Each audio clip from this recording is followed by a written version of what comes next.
Hi, this is Linda G. Roberts, your solution lady, your coach and teacher with some more insights.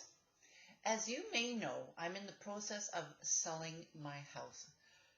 The house was on the market in June, and since then I've had a total of 4 offers. Now you're going to wonder, how come your house isn't sold yet?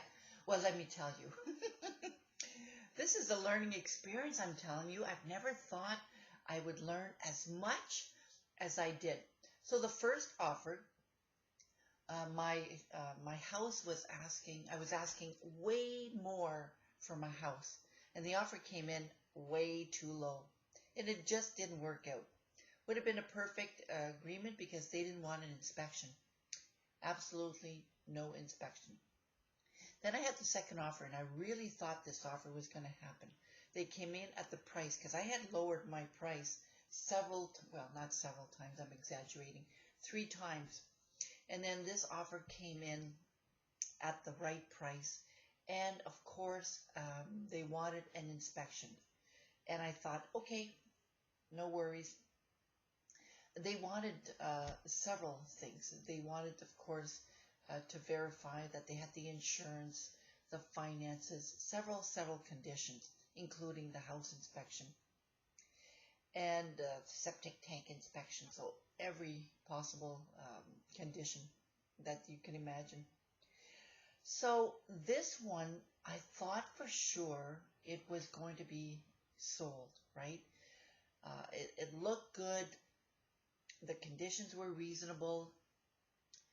So I started getting rid of things. I started getting rid of furniture. I started getting rid of some plates and pots and pans.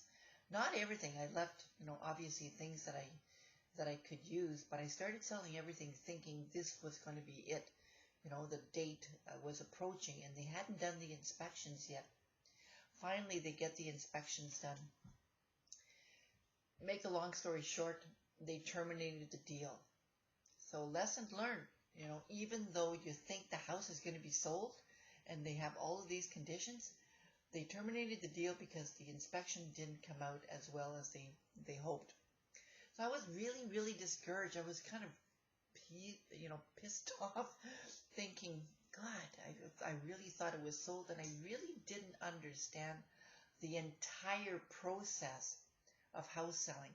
Now, I have to say, this video is not about house selling. There is a lesson here. There's a method to my madness, and I'm trying to get to the point, but I'm going to have to give you a few more examples.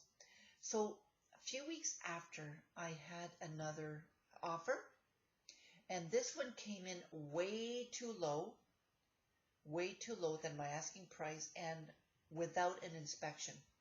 And I went, no, it's just too low. I can't afford that. I can't accept that as well. So they gave me the counter offer, but this one with an inspection. They got the inspection done. I kind of knew that they probably wouldn't accept it. I figured they wouldn't because, the other inspection didn't work out, so I just assumed it was going to be the same. And sure enough, it didn't work out. So I was ready for that. A couple days ago, actually it was yesterday, I got another offer. And this one is at a price that I'm willing to live with. So all of this to say, and I don't know if my house is sold yet, I'm not sure, we're kind of, negotiating that now. All of this to say that with house selling, and I'll compare it with house selling first, house selling is one buyer at a time. I didn't know that. I didn't go through that process when I sold my first house many years ago. I just sold the house. There was no conditions. The house was in good shape. So I didn't go through this experience. But this time, I've gone through different offers, and I've gone through several terminations, well, 2 terminations. And I thought for sure that this house is not going to get sold. I might as well take it off the market. This was prior to this last offer. I might as well take it off the market. So I was going to wait a few more weeks to take it off the market, thinking it's not going to sell, in the winter anyways. And then, just as I'm getting closer to getting this offer, I started thinking, oh, why not list it? Because I'm sure eventually I'm going to get a buyer. I'm going to get a buyer. So every day is almost like a new day. Every buyer is a new opportunity to have the house sold. And the conditions can be completely different. Some buyers may not want an inspection. Some might.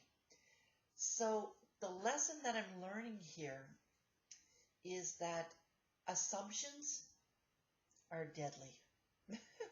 They're deadly. When we assume things, when we go into a new situation, or even if it's not a new situation, even if it's an old situation and we come in with assumptions, we are already predetermining how it's going to work out. And we can't possibly predetermine how it's going to work out.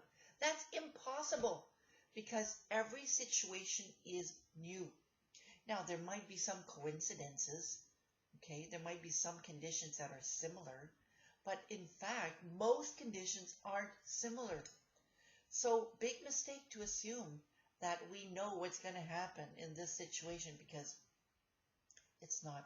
So, I'm suggesting that you think about your life, think about what's happening now in your life, and can you actually pull yourself out of that situation or whatever's going on in your life and think of this as a new situation with the possibility that anything could happen.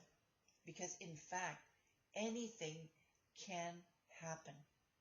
When we assume, we can assume things go right and they don't. We can assume things go wrong and they don't. Because there's always these different things, these different factors, these different energies that come into play. And we won't know the truth. We won't know really what's going on until we get all of the information, until that very last moment when we know. And the rest, as I say, is up to the big guys, the spirits, the energies, or whatever it is that you believe in. So when it comes to house selling, honestly, right now where I'm at, I can have 4 or 5 different offers, and maybe they didn't work out. So if I stick to my guns and not accept an amount that's crazy lower, that I'm not willing to live with, I'm just going to go on. Because I know this house is going to sell at some point. If not now, it'll sell at some other point. And with life, every day is a new day. No assumptions. This is why mindfulness is so important. And I know I refer back to mindfulness. I had a day of silence yesterday. That's why it's coming up. And I've been using mindfulness meditation more and more in the last little while, if you followed my other videos. Trying to be in this very moment. This very moment. Not what's happening in the future. This is what goes on when we assume, we think we know what's going to happen in the future. No more doing that. This is Linda G. Robert, your solution lady, your coach, and your teacher. I certainly hope you're getting it, man. I hope you're getting it because I certainly am. For more information on my services, go to my website at www.lindagrobert.com. Send me an email at linda@lindagrobert.com. And please subscribe to my video channels, my YouTube channels. Bye.